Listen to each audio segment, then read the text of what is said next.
बुल्ले शाह असा मरना नहीं, गौर पिया कोई होर। खुद कलामी दे अंदाज ते विच अपने आप नूं मुखातब करके अपने आप नाल बाबा जी पे गल करते हैं तो फरमाते हैं कि बुल्ले शाह मैं नहीं मरना, गौर पिया कोई होर। इंसान दे दो जिस्म ने, एक तो प्यारिओ साडा मिट्टी का बनया होया ए बुत। तुसी देखो ना कि एक साडा ए मादी जिस्म है, इनू असी खाकी जिस्म भी आखने आ। इस तरह ही प्यारिओ एक रूहानी जिस्म है जिन्हों जिस्म लतीफ आख्या जाता है, जिदे बारे च अल्लाह पाक सच्चे साईं कुरान पाक जी फरमाते हैं कि वनफख तो फी है मिर रूही। जदों मैं आदम का बुत बना लिया तो फिर मैं उहदे विच रूह फूकी। नूआं पुत्र लै गईयां ते धीआं लै गए होर ते माई बाबा इंज बैठे जिवें सन ते बैठे चोर। ਧੀਆਂ ਵਿਆਹੀਆਂ ਜਾਣ ਤੇ ਧੀਆਂ ਜਵਾਈ ਲੈ ਗਿਆ, ਉਹ ਆਪਣੀ ਘਰੀ ਟੁਰ ਗਈਆਂ ਤੇ ਪੁੱਤਰ ਜਦੋਂ ਵਿਆਹੇ ਗਏ ਤੇ ਨੂੰਹਾਂ ਨੇ ਉਹਨਾਂ ਨੂੰ ਆਪਣੇ ਵੱਖਰੇ ਕਮਰਿਆਂ 'ਚ ਵੱਖਰਿਆਂ ਕਰ ਲਿਆ। ਹਾਂਜੀ, ਤੇ ਬਹੁਤੀ ਵਾਰੀ ਉਹ ਘਰ ਹੀ ਵੱਖਰਾ ਬਣਾ ਲੈਂਦੇ ਨੇ। ਉਹ ਫਿਰ ਨਾ ਮਾਂ ਪਿਓ ਜਿਹੜੇ ਨੇ ਨਾ ਹੌਲੀ ਹੌਲੀ ਉਹ ਫਿਰ ਇਕੱਲੇ ਹੀ ਰਹਿ ਜਾਂਦੇ ਨੇ। ਮਾਲ ਮਰੇ ਸਰਕਾਰ ਦਾ, ਹਾਂਜੀ, ਕੀ ਜਾਣਾ ਬੁੱਧੂ ਯਾਰ ਦਾ। ਤੇ ਜੇ ਮੁਆਵਜ਼ਾ ਪੂਰਾ ਲੈਂਦੇ ਹੋ, ਹਾਂਜੀ, ਵਾਹ ਵਾਹ, ਤੇ ਫਿਰ ਮਤਲਬ ਕੰਮ ਵੀ ਪੂਰਾ ਕਰਨਾ ਚਾਹੀਦਾ। ਅਗਰ ਨਹੀਂ ਕਰਦੇ ਤੇ ਫਿਰ ਇਹ ਮੁਸਲਮਾਨੀ ਦੇ ਖਿਲਾਫ ਹੈ, ਇਨਸਾਨੀਅਤ ਦੇ ਵੀ ਗੁਨਾਹ ਦੇ ਖਿਲਾਫ। ਐਡੀ ਬੇਹਿੱਸੀ ਹੈ ਨਾ ਸਾਡੇ ਮੁਆਸ਼ਰੇ 'ਚ ਕਿ ਸਰਕਾਰੀ ਸ਼ੈ ਨੂੰ ਤੇ ਬਿਲਕੁਲ ਹਰਾਮ ਦਾ ਮਾਲ ਸਮਝ ਕੇ ਖਾਈ ਜਾਂਦਾ।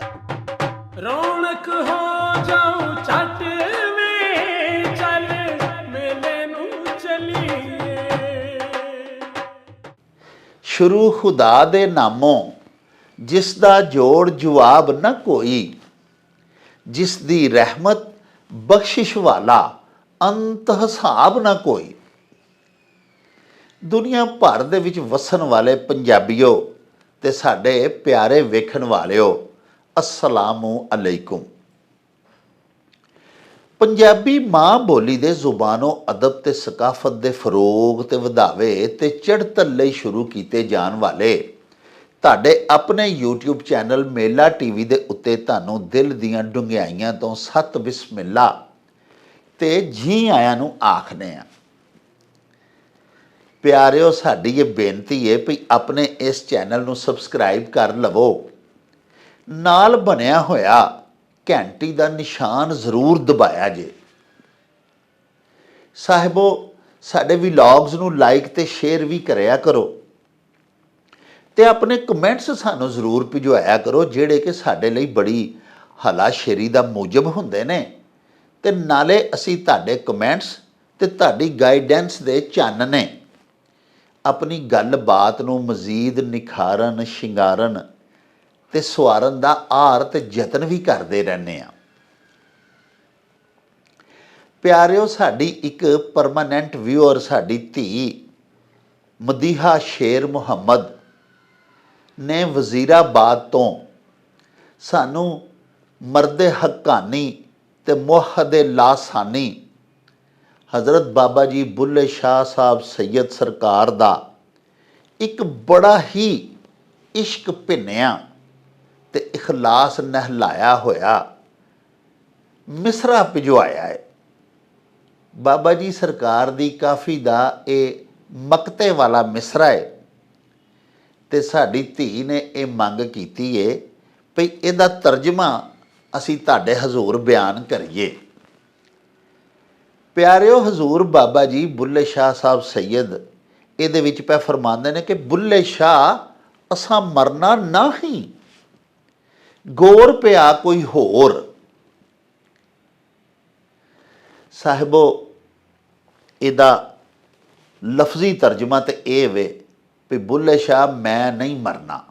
खुद कलामी दे अंदाज ते विच अपने आप नूं मुखातब करके अपने आप नाल बाबा जी पे गल करते हैं तो फरमाते हैं कि बुल्ले शाह मैं नहीं मरना, गौर पिया कोई होर। ए कवर दे विच तुसी जिन्नू दब के आए हो ये तो कोई होर है, ये बुल्ले शाह नहीं। यानी अपनी ਵਫਾਤ ਦੇ ਮੰਜ਼ਰ ਦੀ ਅਕਾਸੀ ਪੈ ਕਰਦੇ ਨੇ ਵੀ ਬਾਅਦ ਅਜ਼ ਮਰਗ ਅਸੀਂ ਬੰਦੇ ਨੂੰ ਜਦੋਂ ਦਫਨਾਉਣ ਜਾਂਦੇ ਹਾਂ, ਉਹ ਬੰਦਾ ਕੋਈ ਵੀ ਹੋਵੇ ਤੇ ਭਾਵੇਂ ਬੁੱਲੇ ਸ਼ਾਹ ਜੀ ਆਪੂ ਹੋਣ, ਫਰਮਾਉਂਦੇ ਨੇ ਪਏ ਕਿ ਮੈਂ ਨਹੀਂ ਮਰਨਾ, ਤੁਸਾਂ ਕਿਸੇ ਹੋਰ ਨੂੰ ਦੱਬ ਦਿੱਤਾ ਹੈ, ਕਬਰ ਦੇ ਵਿੱਚ ਉਤਾਰ ਦਿੱਤਾ ਹੈ। ਸਾਹਿਬੋ, ਗੁਜ਼ਾਰਿਸ਼ ਇਹ ਵੇ ਕਿ ਕੁਰਾਨ ਪਾਕ ਤੋਂ ਜਿਹੜੀ ਕਿ ਸਾਡੀ ਆਸਮਾਨੀ ਲਾਸਾਨੀ ਲਾਫਾਨੀ ਰੱਬਾਨੀ ਮੁਕੱਦਸ ਕਿਤਾਬ ਹੈ, ਉਹਦੇ ਵਿੱਚ ਵੀ ਇਹ ਗੱਲ ਸਾਬਤ ਹੈ। ਔਰ 1400 ਸਾਲ ਪਹਿਲੇ ਅੱਲਾਹ ਪਾਕ ਸੱਚੇ ਸਾਹਿਬ ਨੇ ਇਹ ਗੱਲ ਲਿਖ ਦਿੱਤੀ, ਵਾਜ਼ੇ ਕਰ ਦਿੱਤੀ, ਆਪਣੇ ਪਿਆਰੇ ਨਬੀ ਪਾਕ ਨੂੰ ਦੱਸ ਦਿੱਤੀ ਕਿ ਇਨਸਾਨ ਦੇ ਦੋ ਜਿਸਮ ਨੇ। ਇੱਕ ਤੇ ਪਿਆਰਿਓ ਸਾਡਾ ਮਿੱਟੀ ਦਾ ਬਣਿਆ ਹੋਇਆ ਇਹ ਬੁੱਤ ਹੈ। ਤੁਸੀਂ ਦੇਖੋ ਨਾ ਕਿ ਇੱਕ ਸਾਡਾ ਇਹ ਮਾਦੀ ਜਿਸਮ ਹੈ, ਇਹਨੂੰ ਅਸੀਂ ਖਾਕੀ ਜਿਸਮ ਵੀ ਆਖਦੇ ਹਾਂ। ਇਹ ਦੁਨੀਆ ਦੇ ਵਿੱਚ ਸਾਨੂੰ ਅਤਾ ਕੀਤਾ ਗਿਆ ਹੋਇਆ ਅੱਲਾਹ ਪਾਕ ਵੱਲੋਂ ਜਿਸਮ ਹੈ। ਇਹ ਜਿਸਮ ਬਜ਼ਾਹਰ ਨਜ਼ਰ ਆਉਂਦਾ ਹੈ। ਇਸੇ ਤਰ੍ਹਾਂ ਹੀ ਪਿਆਰਿਓ ਇੱਕ ਰੂਹਾਨੀ ਜਿਸਮ ਹੈ, ਜਿਹਨੂੰ ਜਿਸਮ ਲਤੀਫ ਆਖਿਆ ਜਾਂਦਾ ਹੈ, ਜਿਹਦੇ ਬਾਰੇ 'ਚ ਅੱਲਾਹ ਪਾਕ ਸੱਚੇ ਸਾਈਂ ਕੁਰਾਨ ਪਾਕ 'ਚ ਫਰਮਾਉਂਦੇ ਨੇ ਕਿ ਵਨਫਖਤੁ ਫੀਹਿ ਮਿਰ ਰੂਹੀ, ਜਦੋਂ ਮੈਂ ਆਦਮ ਦਾ ਬੁੱਤ ਬਣਾ ਲਿਆ ਤੇ ਫਿਰ ਮੈਂ ਉਹਦੇ ਵਿੱਚ ਰੂਹ ਫੂਕੀ। ਉਹ ਜਿਹੜਾ ਰੂਹਾਨੀ ਜਿਸਮ ਹੈ, ਜਿਸਮ ਲਤੀਫ ਹੈ, ਅਨਸੀਨ ਤੇ ਇਨਵਿਜ਼ੀਬਲ ਜਿਸਮ ਹੈ, ਜਿਹੜਾ ਨਜ਼ਰ ਨਹੀਂ ਆਉਂਦਾ। ਇਹ ਤੇ ਬਜ਼ਾਹਰ ਨਜ਼ਰ ਆਉਂਦਾ ਨਾ, ਤੇ ਉਹ ਸਾਡਾ ਜਿਸਮ ਬਬਾਤਨ ਹੈ, ਉਹ ਸਾਡੇ ਅੰਦਰ ਹੈ। ਉਹ ਜਿਸਮ ਅੱਲਾਹ ਪਾਕ ਨੇ ਜਦੋਂ ਬੰਦੇ ਨੂੰ ਅਤਾ ਕੀਤਾ ਤੇ ਇਨਸਾਨ ਮੁਕੰਮਲ ਹੋਇਆ। ਪਿਆਰਿਓ, ਤੁਸੀਂ ਦੇਖੋ ਨਾ ਕਿ ਜਿਸ ਵੇਲੇ ਕਿਸੇ ਬੰਦੇ ਦੇ ਪੈਰ ਦੇ ਵਿੱਚ ਵੀ ਕੰਡਾ ਚੁੱਭਦਾ ਤੇ ਉਹਨੂੰ ਫੌਰੀ ਤੌਰ 'ਤੇ ਪਤਾ ਲੱਗ ਜਾਂਦਾ ਕਿ ਮੇਰੇ ਪੈਰ 'ਚ ਕੋਈ ਸ਼ੈ ਚੁੱਭੀ ਹੈ। ਲੇਕਿਨ ਮੁਰਦਾ ਜਿਹੜਾ ਬੰਦਾ ਮਰ ਜਾਂਦਾ, ਉਹਦੇ ਪੈਰ ਦੇ ਉੱਤੇ ਭਾਵੇਂ ਅਸੀਂ ਵਦਾਨ ਕੱਢ ਮਾਰੀਏ, ਉਹਨੂੰ ਨਹੀਂ ਪਤਾ ਲੱਗਦਾ ਕਿ ਮੈਨੂੰ ਸੱਟ ਵੱਜੀ ਹੈ। ਨਾ ਹੀ ਉਹ ਤਕਲੀਫ ਮਹਿਸੂਸ ਕਰਦਾ, ਨਾ ਉਹ ਆਹੋ ਬਕਾ ਕਰਦਾ। ਤੇ ਜਿਉਂਦੇ ਬੰਦੇ ਨੂੰ ਤੇ ਸੱਟ ਮਾਰੀਏ ਤੇ ਉਹ ਤਕਲੀਫ ਮਹਿਸੂਸ ਕਰਦਾ, ਉਹ ਆਹੋ ਬਕਾ ਕਰਦਾ। ਯਾਨੀ ਇਨਸਾਨ ਦੇ ਇਸ ਮਾਦੀ ਜਿਸਮ ਦੇ ਵਿੱਚ, ਖਾਕੀ ਜਿਸਮ ਦੇ ਵਿੱਚ ਹਯਾਤੀ ਦੀ ਅਸਲ ਰਮਕ ਰੂਹ ਦੀ ਵਜ੍ਹਾ ਨਾਲ ਹੈ। ਉਹ ਜਿਸਮ ਲਤੀਫ ਜਿੰਨੀ ਦੇਰ ਅੰਦਰ ਰਹਿੰਦਾ, ਉਨੀ ਦੇਰ ਇਨਸਾਨ ਮੁਕੰਮਲ ਰਹਿੰਦਾ। ਜਦੋਂ ਜਿਸਮ ਲਤੀਫ ਚਲਾ ਜਾਂਦਾ ਹੈ ਜਾਂ ਹਜ਼ਰਤ ਇਜ਼ਰਾਈਲ ਅਲੈਹਿਸਲਾਮ ਆ ਕੇ ਇਨਸਾਨ ਦੀ ਰੂਹ ਕਬਜ਼ ਕਰ ਲੈਂਦੇ ਨੇ, ਤੇ ਫਿਰ ਉਹ ਮਿੱਟੀ ਦਾ ਬੁੱਤ ਰਹਿ ਜਾਂਦਾ ਹੈ, ਡੈੱਡ ਬਾਡੀ ਰਹਿ ਜਾਂਦੀ ਹੈ, ਉਹਨੂੰ ਮਈਤ ਅਸੀਂ ਆਖਦੇ ਹਾਂ।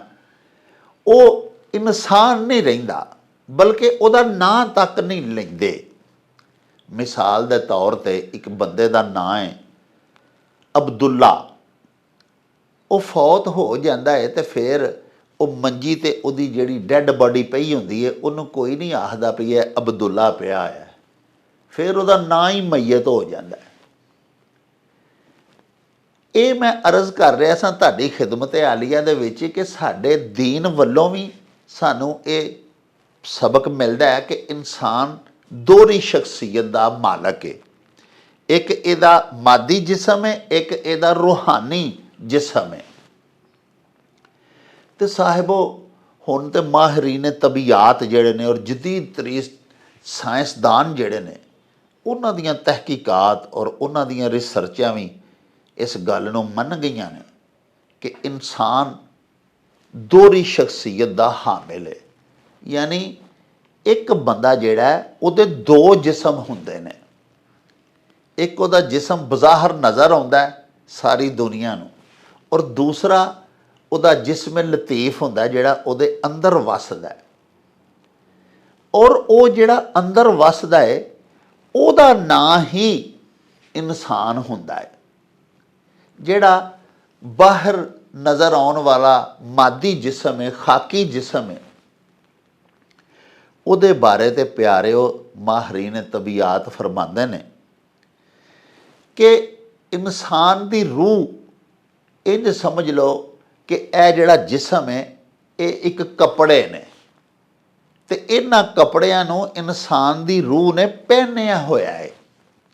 ਤੇ ਜਦੋਂ ਮੌਤ ਆਏਗੀ ਤੇ ਜਿਵੇਂ ਅਸੀਂ ਆਪਣੇ ਪੁਰਾਣੇ ਕੱਪੜੇ ਜਾਂ ਪਹਿਲੇ ਕੱਪੜੇ ਉਤਾਰ ਕੇ ਤੇ ਆਪਣੇ ਘਰ ਕਿਸੇ ਕਿੱਲੀ ਦੇ ਉੱਤੇ ਟੰਗ ਦਿੰਦੇ ਹਾਂ ਤੇ ਅੱਗੋਂ ਨਵਾਂ ਸੂਟ ਪਾ ਕੇ ਨਿਕਲ ਜਾਂਦੇ ਹਾਂ ਜਿੱਥੇ ਅਸਾਂ ਜਾਣਾ ਹੁੰਦਾ ਹੈ।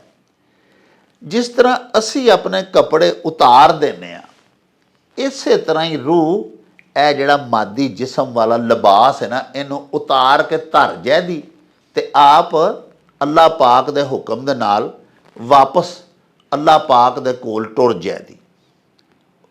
ਹੁਣ ਉੱਥੇ ਮੁਖਤਲਿਫ ਮੁਕਾਮਾਤ ਸਾਡੇ ਉਲਮਾਏ ਕਿਰਾਮ ਫਰਮਾਉਂਦੇ ਨੇ ਤੇ ਸਾਨੂੰ ਦੱਸਦੇ ਨੇ ਭਈ ਨੇਕ ਲੋਕਾਂ ਦੀਆਂ ਰੂਹਾਂ ਜਿਹੜੀਆਂ ਨੇ ਉਹ ਅਲੀਨ ਇੱਕ ਮੁਕਾਮ ਹੈ, ਉੱਥੇ ਹੋਣਗੀਆਂ।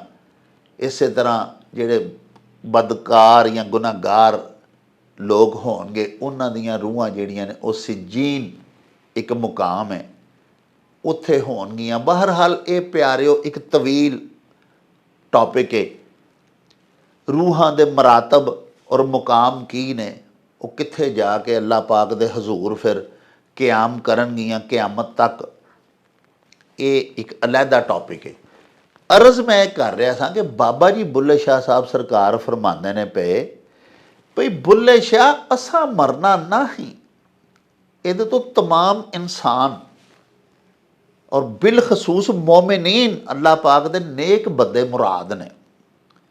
ਯਾਨੀ ਪਿਆਰਿਓ ਮੌਤ ਉਹਨਾਂ ਨੂੰ ਆਉਂਦੀ ਏ, ਉਹਨਾਂ ਦਾ ਮਾਦੀ ਜਿਸਮ ਹੈ, ਖਾਕੀ ਵਜੂਦ ਜਿਹੜਾ ਹੈ, ਇਹਨੂੰ ਮੌਤ ਆ ਜਾਂਦੀ ਏ ਔਰ ਉਹਨੂੰ ਅਸੀਂ ਦੱਬ ਵੀ ਆਉਂਦੇ ਹਾਂ ਜਾ ਕੇ ਕਬਰ ਦੇ ਵਿੱਚ। ਗੌਰ ਦਾ ਮਤਲਬ ਕਬਰ ਹੁੰਦਾ।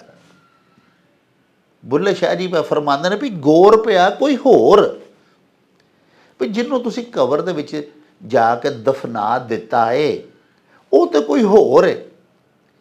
ਬੁੱਲੇ ਸ਼ਾਹ ਤੇ ਬੁੱਲੇ ਸ਼ਾਹ ਦੀ ਰੂਹ ਦਾ ਨਾਂ ਸੀ। ਉਹ ਚੂੰਕਿ ਵਾਪਸ ਚਲੀ ਗਈ, ਹਜ਼ਰਤ ਇਜ਼ਰਾਈਲ ਆਏ ਔਰ ਲੈ ਕੇ ਉੱਤੇ ਚਲੇ ਗਏ ਅੱਲਾਹ ਪਾਕ ਦੇ ਹਜ਼ੂਰ, ਔਰ ਰੂਹ ਨੂੰ ਮੌਤ ਕੋਈ ਨਹੀਂ। ਰੂਹ ਦੇ ਬਾਰੇ 'ਚ ਸਾਡੇ ਉਲਮਾਏ ਕਿਰਾਮ ਇਹ ਫਰਮਾਉਂਦੇ ਨੇ ਕਿ ਉਹ ਹਾਦਿਸ ਹੈ, ਉਹ ਮਖਲੂਕ ਹੈ। ਅੱਲਾਹ ਪਾਕ ਦਾ ਅਮਰ ਹੈ ਨਾ ਜੀ। ਅੱਲਾਹ ਪਾਕ ਦੇ ਨਬੀ ਪਾਕ ਨੂੰ ਜਦੋਂ ਲੋਕਾਂ ਪੁੱਛਿਆ ਕਿ ਰੂਹ ਬਾਰੇ ਤੁਸੀਂ ਕੀ ਆਖਦੇ ਹੋ, ਤੇ ਪਿਆਰੇ ਨਬੀ ਪਾਕ ਨੇ ਪਹਿਲੇ ਤੇ ਤਵੱਕਫ ਕੀਤਾ, ਚੁੱਪ ਕਰ ਰਹੇ। ਫਿਰ ਅੱਲਾਹ ਪਾਕ ਦੀ ਵਹੀ ਆਈ। ਅੱਲਾਹ ਪਾਕ ਨੇ ਆਪਣੇ ਪਿਆਰੇ ਨਬੀ ਪਾਕ ਨੂੰ ਆਖਿਆ ਕਿ ਇਹਨਾਂ ਨੂੰ ਆਖ ਦਿਓ ਕਿ ਰੂਹ ਮੇਰੇ ਰੱਬ ਦਾ ਅਮਰ ਹੈ, ਕੁਲਿਰ ਰੂਹੋ ਮਿਨ ਅਮਰ ਰੱਬੀ। ਸੋ ਪਿਆਰਿਓ ਸਾਡੇ ਉਲਮਾਏ ਕਿਰਾਮ ਇਹ ਵੀ ਫਰਮਾਉਂਦੇ ਨੇ ਭਈ ਅੱਲਾਹ ਪਾਕ ਦੇ ਅਮਰ ਨੂੰ ਮੌਤ ਨਹੀਂ ਆ ਸਕਦੀ। ਉਹੋ ਹੀ ਬਾਬਾ ਜੀ ਬੁੱਲੇ ਸ਼ਾਹ ਵਾਲੀ ਗੱਲ ਹੈ ਕਿ ਰੂਹ ਨੂੰ ਮੌਤ ਨਹੀਂ ਆ ਸਕਦੀ ਤੇ ਬੰਦਾ ਤੇ ਰੂਹ ਦੇ ਨਾਲ ਹੈ। ਜਦੋਂ ਰੂਹ ਨਿਕਲ ਗਈ ਤੇ ਪਿੱਛੇ ਮਿੱਟੀ ਰਹਿ ਗਈ, ਫਿਰ ਤੇ ਮਿੱਟੀ ਦਾ ਬੋਤੀ ਰਹਿ ਗਿਆ ਨਾ, ਮਈਅਤ ਹੀ ਰਹਿ ਗਈ ਨਾ, ਡੈਡ ਬੋਡੀ ਰਹਿ ਗਈ ਨਾ ਜੀ। ਜਿਸਮ ਲਤੀਫ ਨੂੰ ਮੌਤ ਕੋਈ ਨਹੀਂ, ਉਹ ਰੂਹ ਕਬਜ਼ ਕਰ ਲਈ ਜਾਂਦੀ ਹੈ ਅੱਲਾਹ ਪਾਕ ਦੇ ਹੁਕਮ ਦੇ ਨਾਲ ਜਦੋਂ ਬੰਦੇ ਦੇ ਉੱਤੇ ਉਹਦੀ ਮੌਤ ਵਾਰਦ ਹੁੰਦੀ ਹੈ। ਇਸੇ ਗੱਲ ਨੂੰ ਹਜ਼ੂਰ ਬੁੱਲੇ ਸ਼ਾਹ ਸਾਹਿਬ ਨੇ ਬਿਆਨ ਕੀਤਾ ਹੈ ਕਿ ਬੁੱਲੇ ਸ਼ਾਹ ਅਸਾਂ ਮਰਨਾ ਨਹੀਂ, ਯਾਨੀ ਇਨਸਾਨ ਅੱਲਾਹ ਦਾ ਨੇਕ ਬੰਦਾ ਜਿਹੜਾ ਉਹ ਮਰਦਾ ਨਹੀਂ। ਉਹ ਸਾਹਿਬ ਦੇ ਹਜ਼ੂਰ ਜਾ ਕੇ ਉਹਦੀ ਰੂਹ ਨੂੰ ਪੇਸ਼ ਕਰ ਦਿੱਤਾ ਜਾਂਦਾ ਹੈ। ਉਹਦਾ ਦੁਨਿਆਵੀ ਮਾਦੀ ਜਿਸਮ ਜਿਹੜਾ ਉਹਨੂੰ ਸਪੁਰਦ ਖਾਕ ਕਰ ਦਿੱਤਾ ਜਾਂਦਾ ਹੈ। ਪਿਆਰਿਓ ਬਾਬਾ ਜੀ ਬੁੱਲੇ ਸ਼ਾਹ ਸਾਹਿਬ ਦਾ ਜਿਹੜਾ ਇਹ ਇੱਕ ਮਿਸਰਾ ਹੈ, ਇਹਦੇ ਉੱਤੇ ਬੜੀ ਸੇਰ ਹਾਸਲ ਗੁਫ਼ਤਗੂ ਕੀਤੀ ਜਾ ਸਕਦੀ ਹੈ, ਲੇਕਿਨ ਅਸੀਂ ਤੁਹਾਡੇ ਹੁਕਮਾਂ ਦੀ ਤਾਮੀਲ ਕਰਨੀ ਹੁੰਦੀ ਹੈ ਇਖਤਸਾਰ ਦੇ ਨਾਲ।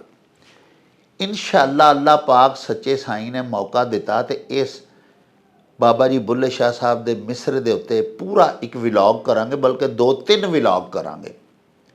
ਇਨਸਾਨੀ ਜਿਸਮ ਦੀ ਮਾਹੀਅਤ ਕੀ ਹੈ, ਇਸ ਬੁੱਤ ਦੇ ਵਿੱਚ ਰੂਹ ਦਾ ਕੀ ਕਿਰਦਾਰ ਹੈ, ਰੂਹ ਦਾ ਕੀ ਮੁਕਾਮ ਹੈ। ਇਹ ਲੰਮੇ ਟੌਪਿਕਸ ਨੇ, ਇਹਨਾਂ ਮੌਜ਼ੂਆਤ ਦੇ ਉੱਤੇ ਬੜੀ ਲੰਮੀ ਚੌੜੀ ਗੁਫ਼ਤਗੂ ਕੀਤੀ ਜਾ ਸਕਦੀ ਹੈ। ਲੇਕਿਨ ਅੱਜ ਚੂੰਕਿ ਅਸੀਂ ਤੁਹਾਡੇ ਭਿਜਵਾਏ ਹੋਏ ਸਵਾਲ ਤੇ ਅਖਾਣ ਲੈ ਕੇ ਬਾਬਾ ਜੀ ਇਹਸਾਨ ਬਾਜਵਾ ਹੋਰਾਂ ਦੀ ਖਿਦਮਤ ਦੇ ਵਿੱਚ ਜਾਣ ਦਾ ਮਤਾ ਪਕਾਇਆ ਹੋਇਆ ਹੈ, ਇਸ ਲਈ ਆਪਣੀ ਗੱਲਬਾਤ ਨੂੰ ਇੱਥੇ ਹੀ ਰੋਕਦਿਆਂ ਹੋਇਆਂ ਆਓ ਤੁਹਾਨੂੰ ਲੈ ਕੇ ਚੱਲੀਏ ਗਖੜ ਵਾਲੀ, ਤੇ ਉੱਥੇ ਚੱਲ ਕੇ ਬਾਕੀ ਗੱਲਾਂ ਬਾਬਾ ਜੀ ਇਹਸਾਨ ਬਾਜਵਾ ਹੋਰਾਂ ਦੀ ਖਿਦਮਤ ਦੇ ਵਿੱਚ ਪੇਸ਼ ਹੋ ਕੇ ਤੇ ਤੁਹਾਡੇ ਨਾਲ ਸਾਂਝੀਆਂ ਕਰਾਂਗੇ। ਆਓ ਸਾਡੇ ਨਾਲ। ਰੌਣਕ ਹੋ ਜਾਊ ਛੱਟ ਵੇ ਚੱਲ ਮੇਲੇ ਨੂੰ ਚਲੀਏ। अस्सलाम वालेकुम जनाब अली जी वालेकुम सलाम जनाब डॉक्टर साहब खैरियां हो जी जनाब मुबारक होण भतरीए दा विआह करके आए हो। बड़ी तुहाडी नवाज़ है जनाब, बड़ी तुहाडी मेहरबानी, तुहाड़ियां दुआवां नाल बड़ा अच्छा हो गया। चलो चलो शुक्र। लो जी बाजवा साहब चलने हुण अखाणा वाला। सब तो पहला अखान साडे बड़े जी प्यारे मित्र साडे दर्शक ते साडे बुजुर्ग अच्छा गुरदासपुरों जी बाबा जी अमरजीत सिंह जी जी जी उन्हां भजवाया। हाँ जी ਮੈਨੂੰ ਤੇ ਇੰਜ ਜਾਪਦਾ ਸਰਦਾਰ ਹੋਰਾਂ ਜਿਵੇਂ ਆਪਣੀ ਕੈਫੀਅਤ ਹੀ ਬਿਆਨ ਕੀਤੀ ਹੈ, अपनी कथा बयान की ਕਥਾ ਬਿਆਨ ਕੀਤੀ ਹੈ। अच्छा अच्छा ਉਹ ਖਾਨ ਇਸ ਤਰ੍ਹਾਂ ਜੀ ਬਈ ਨੂੰਹਾਂ ਪੁੱਤਰ ਲੈ ਗਈਆਂ ਤੇ ਧੀਆਂ ਲੈ ਗਏ ਹੋਰ, और ਤੇ ਮਾਈ ਬਾਬਾ ਇੰਜ ਬੈਠੇ ਜਿਵੇਂ ਸੰਨ ਤੇ ਬੈਠੇ ਚੋਰ। चोर हाँ जी ਅਸਲ ਗੱਲ ਇਹ ਆ ਜੀ ਕਿ ਜ਼ਿੰਦਗੀ ਦੀ ਖੂਬਸੂਰਤੀ ਜਿਹੜੀ ਹੈ ਉਹ ਜੀਆਂ ਦੀ ਰੌਣਕ ਨਾਲ ਹੀ ਹੁੰਦੀ ਹੈ। ਤੇ ਮਾਂ ਤੇ ਪਿਓ ਜਿਹੜੇ ਨੇ ਜਦੋਂ ਉਹਨਾਂ ਦੇ ਘਰ ਪੁੱਤਰ ਹੁੰਦੇ ਨੇ ਤੇ ਧੀਆਂ ਹੁੰਦੀਆਂ ਨੇ ਤਾਂ ਉਹਨਾਂ ਵਾਸਤੇ ਰੌਣਕ ਹੁੰਦੀ ਹੈ। ਕੀ ਬਾਤ। ਕੋਈ ਬਾਹਰ ਗਿਆ, ਕੋਈ ਆ ਰਿਹਾ ਕਿਤੇ, ਕੋਈ ਮਤਲਬ ਇਹ ਹੈ ਕਿ ਕੋਈ ਕੰਮ ਕਰਨ ਗਿਆ, ਕੋਈ ਸ਼ਾਮ ਨੂੰ ਆਉਣਾ, ਸਾਰਿਆਂ ਪੁੱਛਣਾ ਉਹ ਕਿੱਧਰ ਗਿਆ ਸੈਂ, ਕੀ ਕਰਕੇ ਆਇਆ। ਮਤਲਬ ਇੱਕ ਨਾ ਵਕਤ ਗੁਜ਼ਾਰੀ ਲਈ ਬੜਾ ਸੋਹਣਾ। ਹਾਲਾਂ ਬਜ਼ੁਰਗਾਂ ਨੇ ਕੀ ਲੈਣਾ ਦੇਣਾ ਹੁੰਦਾ ਉਹਨਾਂ ਦੇ ਕੰਮਾਂ ਕਾਰਾਂ 'ਚ, ਲੇਕਿਨ ਉਹ ਪੁੱਛ ਦੱਸ ਨਾਲ ਥੋੜ੍ਹਾ ਜਿਹਾ ਉਹ ਵੀ ਪਰਚ ਜਾਂਦੇ ਨੇ, ਉਹਨਾਂ ਦੀ ਰੂਹ ਵੀ ਪਰਚ ਜਾਂਦੀ ਹੈ ਵੀ ਚਲੋ ਜੀ ਅਸੀਂ ਵੀ ਸਾਨੂੰ ਵੀ ਕੋਈ ਪੁੱਛ ਦੱਸ ਚੱਲੀਏ। ਉਹ ਫਿਰ ਜਦੋਂ ਮਤਲਬ ਇਹ ਕਿ ਧੀਆਂ ਵਿਆਹੀਆਂ ਜਾਣ ਤੇ ਧੀਆਂ ਜਵਾਈ ਲੈ ਗਿਆ, ਉਹ ਆਪਣੇ ਘਰੀ ਟੁਰ ਗਈਆਂ। ਤੇ ਪੁੱਤਰ ਜਦੋਂ ਵਿਆਹੇ ਗਏ ਤੇ ਨੂੰਹਾਂ ਨੇ ਉਹਨਾਂ ਨੂੰ ਆਪਣੇ ਵੱਖਰੇ ਕਮਰਿਆਂ 'ਚ ਵੱਖਰਿਆਂ ਕਰ ਲਿਆ। ਹਾਂਜੀ ਤੇ ਬਹੁਤੀ ਵਾਰੀ ਉਹ ਘਰ ਹੀ ਵੱਖਰਾ ਬਣਾ ਲੈਂਦੇ ਨੇ। ਹਾਂਜੀ ਉਹ ਜੀ ਸਾਡੇ ਬਾਲ ਹੋ ਗਏ ਨੇ, ਬਹੁਤੇ ਉਂਝ ਹੀ ਸ਼ਹਿਰ ਟੁਰ ਜਾਂਦੇ ਨੇ, ਅਸੀਂ ਬੱਚੇ ਪੜ੍ਹਾਉਣੇ ਨੇ। ਉਹ ਫਿਰ ਨਾ ਮਾਂ ਪਿਓ ਜਿਹੜੇ ਨੇ ਨਾ ਹੌਲੀ ਹੌਲੀ ਉਹ ਫਿਰ ਇਕੱਲੇ ਹੀ ਰਹਿ ਜਾਂਦੇ ਨੇ। ਤੋ ਜਦੋਂ ਇਕੱਲੇ ਰਹਿ ਜਾਂਦੇ ਨੇ ਤਾਂ ਜਿਵੇਂ ਸੰਨ ਤੇ ਚੋਰ ਨਹੀਂ ਬੈਠਾ ਹੁੰਦਾ, ਉਹ ਸੰਨ ਦੀ ਰਾਖੀ ਕਰਨ ਲਈ ਵੀ ਮੈਂ ਇੱਥੇ ਹੀ ਵਾਰਦਾਤ ਕਰਨੀ ਹੈ ਜੀ। ਜਦ ਉਹਨਾਂ ਦਾ ਹਾਲ ਉਹ ਹੀ ਹੋ ਜਾਂਦਾ ਤੇ ਉਹ ਫਿਰ ਨਾ ਕਲਾਪੇ ਦਾ ਸ਼ਿਕਾਰ ਹੋ ਕੇ ਤੇ ਮਤਲਬ ਇਹ ਉਹ ਆਂਦੇ ਨੇ ਯਾਰ ਅਸੀਂ ਇਹ ਮਤਲਬ ਸਾਡਾ ਹਾਲ ਇਹ ਕੀ ਹੋ ਗਿਆ, ਸਾਨੂੰ ਹੁਣ ਵਡੇਰੀ ਉਮਰ ਹੈ, ਕਲਾਪਾ ਹੈ, ਇਸ ਉਮਰ ਜਿਹਦੇ ਲੋੜ ਸੀ ਕਿ ਸਾਡੀ ਕੋ ਪੁੱਛ ਦੱਸ ਕਰਦਾ, ਸਾਡੀ ਕੋ ਘੁੱਟ ਨੱਪ ਕਰਦਾ। ਹਾਂਜੀ ਤੇ ਉਹ ਕਰਨ ਵਾਲਾ ਕੋ ਨਹੀਂ, ਤੇ ਉਹ ਸਾਰੇ ਹੀ ਆਪਣਾ ਆਪਣਾ ਲੈ ਕੇ ਬਾਲ ਬੱਚੇ ਨੂੰ ਤੇ ਉਹ ਵੱਖਰੇ ਹੋ ਗਏ ਨੇ। ਤੇ ਧੀਆਂ ਵੀ ਜਿਹੜੀਆਂ ਨੇ ਉਹ ਧੀਆਂ ਜ਼ਿਆਦਾ ਮਾਪਿਆਂ ਦੀ ਕਰਦੀਆਂ, ਲੇਕਿਨ ਤੇ ਧੀਆਂ ਵੀ ਆਪਣੇ ਘਰੀ ਟੁਰ ਗਈਆਂ, ਉਹ ਆਪਣੇ ਬਾਲ ਬੱਚੇ 'ਚ ਰੁੱਝ ਗਏ। ਹਾਂਜੀ तो फिर ਜ਼ਾਹਰ ਮਾਈ ਤੇ ਬਾਬੇ ਦਾ ਫਿਰ ਉਹੀ ਹਾਲ ਹੋਣਾ। ਵਾਹ ਲੋ ਜੀ ਸਾਹਿਬੋ, ਇਸ ਅਖਾਨ ਦੇ ਵਿੱਚ ਸਾਡੀ ਨੌਜਵਾਨ ਨਸਲ ਦੇ ਵਾਸਤੇ ਇੱਕ ਬੜੀ ਸੋਹਣੀ ਮੱਤ ਵੀ ਹੈ, ਤੇ ਨਾਲੇ ਜਿਹੜੇ ਸਾਡੇ ਸੀਨੀਅਰ ਸਿਟੀਜ਼ਨਸ ਨੇ, ਬਜ਼ੁਰਗ ਸਾਡੇ, ਉਹਨਾਂ ਨੂੰ ਜਿਹੜੀਆਂ ਬੁਢਾਪੇ ਦੇ ਵਿੱਚ ਔਕੜਾਂ ਆਉਂਦੀਆਂ ਨੇ ਉਹਨਾਂ ਦਾ ਵੀ ਥੋੜ੍ਹਾ ਜਿਹਾ ਬਿਆਨ ਕੀਤਾ ਗਿਆ ਹੋਇਆ ਹੈ। ਵੇਖੋ ਨਾ ਬਾਬਾ ਜੀ ਅਮਰਜੀਤ ਸਿੰਘ ਹੋਰਾਂ ਨੇ ਜਿਹੜਾ ਅਖਾਨ ਭਿਜਵਾਇਆ ਉਹ ਇਸ ਤਰ੍ਹਾਂ ਹੈ ਭਈ ਨੂੰਹਾਂ ਪੁੱਤਰ ਲੈ ਗਈਆਂ। ਮਤਲਬ ਭਾਵੇਂ ਘਰ ਦੇ ਵਿੱਚ ਹੀ ਰਹਿੰਦੇ ਨੇ ਪਏ ਪੁੱਤਰ, ਪਰ ਪਹਿਲੇ ਮਾਪਿਆਂ ਦੀ ਮੰਨਦੇ ਸਨ ਤੇ ਹੁਣ ਆਪਣੀਆਂ ਜ਼ਨਾਨੀਆਂ ਦੀ ਮੰਨਦੇ ਨੇ, ਉਹਨਾਂ ਦੀ ਗੱਲ ਨੂੰ ਅਹਿਮੀਅਤ ਦਿੰਦੇ ਨੇ, ਉਹਨਾਂ ਦੀ ਗੱਲ ਚੋਖੀ ਮੰਨਦੇ ਨੇ। ਮਾਪਿਆਂ ਨੂੰ ਉਹਨਾਂ ਨੇ ਸਾਨਵੀ ਹਸੀਅਤ ਦੇ ਛੱਡੀ ਹੈ। ਸ਼ਾਦੀਆਂ ਤੋਂ ਬਾਅਦ ਅਲਮੀਆ ਸਾਡੇ ਵਸੇਬ ਦਾ ਕਿ ਇਸ ਤਰ੍ਹਾਂ ਹੀ ਹੁੰਦਾ, ਲੇਕਿਨ ਜ਼ਿਆਦਾ ਥਾਵਾਂ 'ਤੇ ਇਸ ਤਰ੍ਹਾਂ ਨਹੀਂ ਵੀ ਹੁੰਦਾ। ਬੜੇ ਬੜੇ ਪਿਆਰੇ, ਬੜੇ ਬੜੇ ਨਿੱਘੇ ਪੁੱਤਰ ਵੀ ਨੇ ਲੋਕਾਂ ਦੇ, ਬੜੇ ਸਮਝਦਾਰ, ਬੜੇ ਤਾਬੇਦਾਰ, ਆਪਣੇ ਵਾਲਦੈਨ ਦਾ ਅਦਬ ਅਦਾਬ ਮਲਹੂਜ਼ ਰੱਖਣ ਵਾਲੇ, ਲੇਕਿਨ ਅਕਸਰੀਅਤ ਦਾ ਜਿਹੜਾ ਚੱਜ ਚਾਲਾ ਹੁੰਦਾ ਉਹ ਅਖਾਣ ਬਣ ਜਾਂਦਾ। ਤੇ ਅਖਾਣ ਇਹ ਵੇ ਭਈ ਨੂੰਹਾਂ ਪੁੱਤਰ ਲੈ ਗਈਆਂ, ਨੂੰਹਾਂ ਵਿਆਹ ਕੇ ਆਈਆਂ ਤੇ ਪੁੱਤਰਾਂ ਨੂੰ ਆਪਣੀ ਗੱਲੀ ਲਾ ਲਿਆ ਤੇ ਧੀਆਂ ਲੈ ਗਏ ਹੋਰ। ਧੀ ਬਾਦਸ਼ਾਹ ਦੀ ਵੀ ਘਰ ਨਹੀਂ ਰੱਖੀ ਜਾਂਦੀ, ਉਹਨੂੰ ਵੀ ਵਿਆਹੁਣੀਆਂ ਹੀ ਪੈਂਦੀ। ਤੇ ਧੀਆਂ ਯਾਨੀ ਕਿ ਜਵਾਈਆਂ ਵੱਲ ਟੁਰ ਗਈਆਂ, ਉਹਨਾਂ ਦੇ ਖਾਵੰਦ ਉਹਨਾਂ ਨੂੰ ਆਪਣੇ ਘਰੀ ਲੈ ਗਏ। ਤੇ ਉਹ ਜਿਹੜੇ ਆਪਣੇ ਘਰ ਦੇ ਬਾਦਸ਼ਾਹ ਸਨ, ਜਿਨ੍ਹਾਂ ਦੀ ਹਕੂਮਤ ਘਰ 'ਚ ਚੱਲਦੀ ਸੀ, ਘਰ ਦੇ ਮਾਈ ਤੇ ਬਾਬਾ ਜਿਹੜੇ ਬਜ਼ੁਰਗ ਸਨ, ਕਦੀ ਉਹ ਘਰ ਦੇ ਮਾਲਕ ਸਨ, ਬੱਚੇ ਨਿੱਕੇ ਨਿੱਕੇ ਨਿਆਣੇ ਸਨ, ਉਹਨਾਂ ਨੇ ਇੱਕ ਬਾਗ ਲਾਇਆ ਤੇ ਉਹ ਖਿੜਿਆ ਹੋਇਆ ਸੀ ਉਹਨਾਂ ਦਾ ਬਾਗ। ਉੱਥੇ ਹੁਣ ਹੁਕਮਰਾਨ ਆ ਗਏ ਨਵੇਂ, ਤੇ ਉਹ ਆਪਣੇ ਹੀ ਘਰ ਦੇ ਵਿੱਚ ਅਖਾਣ 'ਚ ਆਖਿਆ ਗਿਆ ਕਿ ਆਪਣੇ ਹੀ ਘਰ ਦੇ ਵਿੱਚ ਇੰਝ ਬੈਠੇ ਨੇ ਜਿਵੇਂ ਸੰਨ ਤੇ ਚੋਰ ਬੈਠਾ ਹੁੰਦਾ, ਐਵੇਂ ਖੌਫਜ਼ਦਾ ਜਿਹਾ ਹੋ ਕੇ ਕਿ ਹੁਣ ਫਟਾਫਟ ਦੁਨੀਆ ਇੱਧਰ ਉੱਧਰ ਹੋਵੇ ਤੇ ਮੈਂ ਸੰਨ ਤੇ ਲਾ ਬੈਠਾ, ਜੋ ਲੁੱਟਿਆ ਲੈ ਕੇ ਤੇ ਨਿਕਲਣ ਵਾਲੀ ਕਰਾਂ। ਤੇ ਇਸੇ ਤਰ੍ਹਾਂ ਹੀ ਉਹ ਮਾਈ ਬਾਬਾ ਵਿਚਾਰੇ ਪਰੇਸ਼ਾਨ ਹਾਲ ਹੋ ਕੇ ਆਪਣੇ ਹੀ ਘਰ ਦੇ ਵਿੱਚ ਬੈਠੇ ਹੁੰਦੇ ਨੇ। ਇਹਦੇ 'ਚ ਮੱਤ ਇਹ ਵੇ ਵੀ ਸਾਨੂੰ ਆਪਣੇ ਬਜ਼ੁਰਗਾਂ ਨੂੰ ਵਕਤ ਦੇਣਾ ਚਾਹੀਦਾ। ਬੜੇ ਬੱਚੇ ਸਾਡੇ ਤਾਬਿਆਦਾਰ ਵੀ ਹੁੰਦੇ ਨੇ, ਲੇਕਿਨ ਸ਼ਾਮ ਨੂੰ ਆਏ ਸਲਾਮਾਂ ਲੈ ਕੇ ਲਈ ਆਪਣੇ ਵਾਲਦ ਸਾਹਿਬ ਨਾਲ, ਅੰਮਾ ਜੀ ਨਾਲ ਸਲਾਮ ਅਲੈਕਮ ਜੀ, ਤੇ ਮਗਰੋਂ ਫਿਰ ਆਪਣੇ ਕਮਰਿਆਂ 'ਚ ਜਾ ਵੜੇ। ਇਸ ਤਰ੍ਹਾਂ ਨਹੀਂ, ਜਿਵੇਂ ਵਿਆਹ ਤੋਂ ਪਹਿਲੇ ਅਸੀਂ 2-2 4-4 ਘੰਟੇ ਵਕਤ ਦਿੰਦੇ ਸਾਂ, ਹੁਣ ਕੋਈ ਅੱਧਾ ਪੌਣਾ ਘੰਟਾ ਮਾਂ ਬਾਪ ਦੀ ਖਿਦਮਤ ਵਿੱਚ, ਉਹਨਾਂ ਦੀ ਸੋਬਤ ਵਿੱਚ ਵੀ ਗੁਜ਼ਾਰਨਾ ਚਾਹੀਦਾ। ਕੋਈ ਘੁੱਟਣਾ ਨੱਪਣਾ ਚਾਹੀਦਾ, ਕੋਈ ਆਪਣੇ ਸਾਰੇ ਦਿਨ ਦੇ ਹਾਲ ਅਹਵਾਲ ਦੱਸ ਕੇ ਤੇ ਬਜ਼ੁਰਗਾਂ ਕੋਲੋਂ ਦੁਆਵਾਂ ਲੈਣੀਆਂ ਚਾਹੀਦੀਆਂ ਨੇ ਸਾਨੂੰ। ਬਾਜਵਾ ਸਾਹਿਬ, ਭਾਈ ਅਵਤਾਰ ਸਿੰਘ ਜੀ ਜਿਹੜੇ ਨੇ, ਇਹ ਵੀ ਇੰਡੀਆ ਤੋਂ ਹੀ ਨੇ, ਜੀ ਜੀ, ਸਾਡੇ ਬੜੇ ਪੱਕੇ ਜਨਾਬ ਦਰਸ਼ਕ ਨੇ। ਉਹਨਾਂ ਅਖਾਣ ਭਿਜਵਾਇਆ ਹੈ ਵੀ ਮਾਲ ਮਰੇ ਸਰਕਾਰ ਦਾ, ਹਾਂਜੀ, ਕੀ ਜਾਣਾ ਬੁੱਧੂ ਯਾਰ ਦਾ। ਹਾਂਜੀ, ਇਹ ਉਹਨਾਂ ਉਸ ਰਵੱਈਏ ਦੇ ਬਾਰੇ 'ਚ ਉਹਦੀ ਨਿੰਦਿਆ ਕਰਨ ਲਈ ਇਹ ਅਖਾਣ ਕੀਤਾ ਰੱਖਿਆ ਗਿਆ ਹੈ ਕਿ ਤੁਸੀਂ ਨਾਲ ਕੋਈ ਬੰਦਾ ਰੱਖਦੇ ਹੋ ਆਥੜੀ ਜੀ, ਤੇ ਜ਼ਾਹਰ ਉਹਨੂੰ ਤੁਸੀਂ ਪੈਸੇ ਦਿੰਦੇ ਹੋ, ਤੇ ਉਹਦਾ ਫਰਜ਼ ਹੈ ਕਿ ਉਹ ਮਾਲ ਡੰਗਰ ਦੀ ਰਾਖੀ ਕਰੇ, ਹਾਂਜੀ ਜੀ, ਧੁੱਪੇ ਛਾਵੇਂ ਕਰੇ, ਸਿਆਲ 'ਚ ਵੇਲੇ ਸਿਰ ਉਹਨਾਂ ਨੂੰ ਅੰਦਰ ਬੰਨੇ, ਬਾਹਰ ਕੱਢੇ, ਪੱਠੇ ਪਾਵੇ ਜੀ ਜੀ। ਤੇ ਜੇ ਮਤਲਬ ਇਹ ਉਹ ਇਸ ਤਰ੍ਹਾਂ ਨਹੀਂ ਕਰਦਾ, ਹਾਂਜੀ, ਤੇ ਜ਼ਾਹਰ ਫਿਰ ਉਹ ਡੰਗਰਾਂ ਨੂੰ ਨੁਕਸਾਨ ਪਹੁੰਚੇਗਾ, ਹਾਂਜੀ, ਜਾਂ ਹੋਰ ਵੀ ਕੁਝ ਚੀਜ਼ਾਂ ਜਿਹੜੀਆਂ ਨੇ, ਮਤਲਬ ਫਸਲ ਹੈ ਕੋਈ, ਉਹਦੀ ਸਾਂਭ ਸੰਭਾਲ ਨਹੀਂ ਕਰਦਾ, ਉਹ ਜ਼ਾਇਆ ਹੋ ਜਾਂਦੀ ਹੈ। ਤੇ ਇਹੋ ਜਿਹੇ ਲੋਕ ਸਮਝਦੇ ਨੇ ਵੀ ਮੇਰਾ ਕੀ ਜਾਣਾ, ਮੈਂ ਤੇ ਜਿਹੜੇ ਆਥੜੀ ਦੇ ਪੈਸੇ ਉਹਨਾਂ ਨਾਲ ਮੁਕਰਰ ਕੀਤੇ ਨੇ ਉਹ ਮੈਂ ਲੈ ਹੀ ਲੈਣੇ ਨੇ, ਹਾਂਜੀ। ਲੇਕਿਨ ਇੱਥੇ ਉਹਨਾਂ ਲੋਕਾਂ ਦੀ ਮਤਲਬ ਨਿੰਦਿਆ ਕੀਤੀ ਗਈ ਹੈ ਜਿਹੜੇ ਨਾਲ ਲੋਕੀ ਰੱਖਦੇ ਨੇ ਰਾਖੇ ਕਾਮੇ ਵਗੈਰਾ, ਤੇ ਉਹ ਆਪਣਾ ਪੂਰਾ ਇਮਾਨਦਾਰੀ ਨਾਲ ਤੇ ਦਿਆਨਤਦਾਰੀ ਨਾਲ ਕੰਮ ਨਹੀਂ ਕਰਦੇ, ਔਰ ਉਸ ਕੰਮ ਨੂੰ ਆਪਣਾ ਕੰਮ ਨਹੀਂ ਸਮਝਦੇ, ਹਾਂਜੀ ਹਾਂਜੀ। ਹਾਲਾਂ ਲੋੜ ਤੇ ਇਸ ਗੱਲ ਦੀ ਹੈ ਨਾ ਵੀ ਜਿਹਨੇ ਨਾਂ ਰੱਖਿਆ ਉਹਦੇ ਹਰ ਸ਼ੈ ਦਾ ਧਿਆਨ ਰੱਖੇ, ਉਹਦੇ ਫਸਲ ਬੰਨੇ ਵੱਲ ਵੀ, ਜਿਹੜੇ ਕੰਮ ਦੀ ਉਹਦੀ ਡਿਊਟੀ ਹੈ ਫਸਲਾਂ ਨੂੰ ਪਾਣੀ ਲਾਣਾ ਹੈ, ਹਾਂਜੀ, ਵੇਲੇ ਸਿਰ ਲਾਏ, ਉਹਦਾ ਨੱਕਾ ਮੂੰਹਾਂ ਤਾੜ ਕੇ ਰੱਖੇ, ਤੋ ਇਹ ਸਾਰੀਆਂ ਚੀਜ਼ਾਂ ਉਹਦਾ ਫਰਜ਼ ਹੁੰਦਾ ਹੈ ਜੀ। ਲੇਕਿਨ ਇਹ ਵੀ ਹੈ ਕਿ ਵੇਖੋ ਨਾ, ਬੜਾ ਬੁਰਾ ਰਵੱਈਆ ਹੈ। ਇੱਥੇ ਵੇਖਿਆ ਕਿ ਕਈ ਵਾਰੀ ਉਹ ਨਾਂ ਰੱਖੇ ਨੇ ਬੰਦੇ ਤੋਂ ਉਹਨਾਂ ਨੂੰ ਸਪਰੇਅ ਕਰਨ ਟੋਰੋ, ਤੇ ਉੱਥੇ ਜਨਾਬ 2 ਹੀ ਫੇਰੇ ਲਾ ਕੇ ਟੋਰਾਉਣਗੇ। ਕਈਆਂ ਦੀਆਂ ਇਹ ਵੀ ਰਿਪੋਰਟਾਂ ਆਉਂਦੀਆਂ ਨੇ ਵੀ ਤੁਸੀਂ ਪੈਸੇ ਦੇ ਕੇ ਸਪਰੇਅ ਕਰਦੇ ਨੇ ਬੰਦੇ, ਤੋ ਜਨਾਬ ਸਪਰੇਅ ਪੂਰੀ ਨਹੀਂ ਕਰਦੇ, ਉਹ ਸਪਰੇਅ ਜਨਾਬ ਉਹ ਪੂਰੀ ਸ਼ੀਸ਼ੀ ਜਿਹੜੀ ਹੁੰਦੀ ਹੈ ਨਾ, ਉਹ ਹੀ ਬੁੱਝ 'ਚ ਪਾ ਕੇ ਲੈ, ਮਤਲਬ ਇਹ ਕੋਈ ਚੰਗੀ ਗੱਲ ਨਹੀਂ।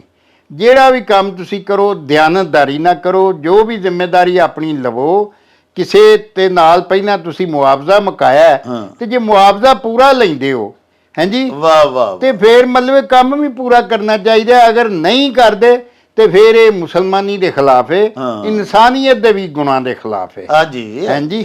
ਤੋ ਇਹੋ ਜਿਹੇ ਲੋਕਾਂ ਨੂੰ ਜੁਗਤ ਕੀਤੀ ਗਈ ਹੈ ਕਿ ਮਾਲ ਮਰੇ ਸਰਕਾਰ ਦਾ, ਕੀ ਜਾਣਾ ਬੁੱਧੂ ਯਾਰ ਦਾ। ਅਰਬਾਂ ਰੁਪਈਆ ਲਾ ਕੇ ਗਵਰਨਮੈਂਟ ਸੜਕਾਂ ਬਣਾਉਂਦੀ, ਹਾਂਜੀ ਹਾਂਜੀ। ਲੇਕਿਨ ਹੁੰਦਾ ਇਹ ਵੇ ਕਿ ਸਾਰੇ ਲੋਕਾਂ ਨੇ ਘਰ ਜਿਹੜੇ ਨੇ ਉਹ 10-10 ਫੁੱਟ ਉੱਚੇ ਬਣਾਏ ਨੇ ਸੜਕਾਂ ਤੋਂ, ਮੋਟਰਾਂ ਲਾਈਆਂ ਨੇ, ਤੇ ਸਿੱਧਾ ਪਾਣੀ, ਉਹਨਾਂ ਦੇ ਪਾਣੀ ਦਾ ਕੋਈ ਨਿਕਾਸ ਹੈ ਹੀ ਨਹੀਂ, ਸਿੱਧਾ ਸੜਕਾਂ ਤੇ ਛੱਡਿਆ, ਔਰ ਕਾਰਪੈਟ ਰੋਡਾਂ ਵੀ ਜਿਹੜੀ ਇਹ ਪਾਣੀ ਤੇ ਖਾ ਜਾਂਦਾ ਸੜਕ ਨੂੰ, ਹਾਂਜੀ, ਔਰ ਉੱਥੇ ਫਿਰ ਐਕਸੀਡੈਂਟ ਹੁੰਦੇ ਨੇ, ਗੰਦ ਵੀ ਪੈਂਦਾ, ਔਰ ਇਹ ਨਹੀਂ ਸੋਚਦੇ ਵੀ ਇਹ ਸਾਡਾ ਹੀ ਪੈਸਾ ਹੈ, ਹਾਂਜੀ। ਤੋ ਮਤਲਬ ਇਹ ਐਡੀ ਬੇਹਿੱਸੀ ਹੈ ਨਾ ਸਾਡੇ ਮੁਆਸ਼ਰੇ 'ਚ ਕਿ ਸਰਕਾਰੀ ਸ਼ੈ ਨੂੰ ਤੇ ਬਿਲਕੁਲ ਹਰਾਮ ਦਾ ਮਾਲ ਸਮਝ ਕੇ ਖਾਈ ਜਾਂਦਾ, ਹਾਂਜੀ। ਹਾਲਾਂਕਿ ਉਹ ਵੀ ਸਾਡਾ, ਇਸ ਮੁਲਕ ਸਾਡਾ ਘਰ ਹੈ, ਔਰ ਇਹਦੀਆਂ ਹਰ ਸ਼ੈ ਸਾਡੀ ਮਲਕੀਅਤ, ਹਾਂਜੀ। ਅਰਸੀਏ ਨੂੰ ਮਲਕੀਅਤ ਦੀ ਤਰ੍ਹਾਂ ਜਾਣੀਏ, ਕੋਈ ਨੁਕਸਾਨ ਪਹੁੰਚਾਉਂਦਾ ਤੇ ਉਹਨੂੰ ਡੱਕੀਏ, ਲੇਕਿਨ ਅਸੀਂ ਸਾਰੇ ਆਪ ਹੀ ਲੱਗੇ ਆ। ਬਾਜਵਾ ਸਾਹਿਬ, ਪਾਕਿਸਤਾਨ ਦੀ ਅਸਲ ਸਰਕਾਰ ਅਸੀਂ ਆ। ਜਾ ਹੁਕਮਰਾਨ ਤਾਂ ਬਦਲਦੇ ਰਹਿੰਦੇ ਨੇ। ਹਾਂਜੀ, ਨਹੀਂ ਉਹ ਸਾਡੇ ਨੌਕਰ ਨੇ। ਉਹ ਨੌਕਰ ਨੇ, ਕਦੀ ਕੋਈ ਆ ਗਿਆ, ਕਦੀ ਕੋਈ। ਅਸੀਂ ਹੀ ਇੱਥੇ ਰਹਿਣਾ, ਚੀਜ਼ਾਂ ਸਾਡੀਆਂ, ਇਮਲਾਕ ਸਾਡੀਆਂ, ਤੇ ਅਸੀਂ ਆਪੇ ਹੀ ਉਹਨਾਂ ਨੂੰ ਤਬਾਹ ਕਰ। ਬਸ ਇਹੀ ਗੱਲ। ਲੋ ਜੀ ਪਿਆਰਿਓ, ਦੇਖਿਆ ਤੁਸੀਂ ਕਿੱਡਾ ਇਹਦੇ 'ਚ ਵੀ ਮੱਤ ਔਰ ਸਬਕ ਹੈ। ਔਰ ਬਾਜਵਾ ਸਾਹਿਬ ਕਿੱਡਾ ਸੋਹਣਾ ਨਖੇੜਾ ਕੀਤਾ ਭਈ ਮਾਲ ਮਰੇ ਸਰਕਾਰ ਦਾ, ਕੀ ਜਾਣਾ ਬੁੱਧੂ ਯਾਰ ਦਾ। ਉੱਥੇ ਇਹੋ ਜਿਹਾ ਅਖਾਣ ਬੋਲਿਆ ਜਾਂਦਾ ਹੈ ਜਿੱਥੇ ਕੋਈ ਮੁਲਾਜ਼ਮ ਜਾਂ ਕੋਈ ਮਾਤਹਿਤ ਇਹ ਸੋਚੇ ਕਿ ਮਾਲਕਾਂ ਸਾਈਆਂ ਦਾ ਨੁਕਸਾਨ ਹੀ ਹੋਣਾ ਨਾ, ਮੇਰਾ ਕੀ ਜਾਣਾ, ਮੈਨੂੰ ਤਾਂ ਮਹੀਨੇ ਬਾਅਦ ਤਨਖਾਹ ਪੂਰੀ ਮਿਲ ਹੀ ਜਾਣੀ। ਜਿਵੇਂ ਬਾਜਵਾ ਸਾਹਿਬ ਵੰਨਗੀਆਂ ਦਿੱਤੀਆਂ ਕਿ ਮਾਲਕ ਆਖਿਆ ਜੇ ਸਪਰੇਅ ਕਰ ਆ ਭੈਲੀ ਨੂੰ, ਤੇ ਉਹਨੇ ਉਹ ਪੂਰੀ ਨਹੀਂ ਕੀਤੀ। ਉਹਨੂੰ ਜ਼ਿਹਨ 'ਚ ਇਹੀ ਹੁੰਦਾ ਨਾ ਜੀ ਕਿ ਕੱਲ੍ਹ ਨੂੰ ਫਸਲ ਨੂੰ ਕੀੜੀ ਲੱਗ ਗਈ ਜਾਂ ਨੁਕਸਾਨ ਹੋ ਗਿਆ ਤਾਂ ਮਾਲਕ ਦਾ ਹੋਣਾ, ਮੇਰਾ ਕੀ ਜਾਣਾ। ਉਹ ਬਲਕਿ ਅੱਛੀ ਤਰ੍ਹਾਂ ਮਾਲਕ ਦਾ ਖਿਆਲ ਰੱਖ ਕੇ ਉਹਦੀ ਚੰਗੀ ਤਰ੍ਹਾਂ ਸਪਰੇਅ ਕਰਨ ਦੀ ਬਜਾਏ ਅੱਧੀ ਸਪਰੇਅ ਉਂਝ ਵੇਚ ਛੱਡ ਦੇਣ, ਤੇ ਇਹ ਕਿੰਨੀ ਜ਼ਿਆਦਤੀ ਹੈ।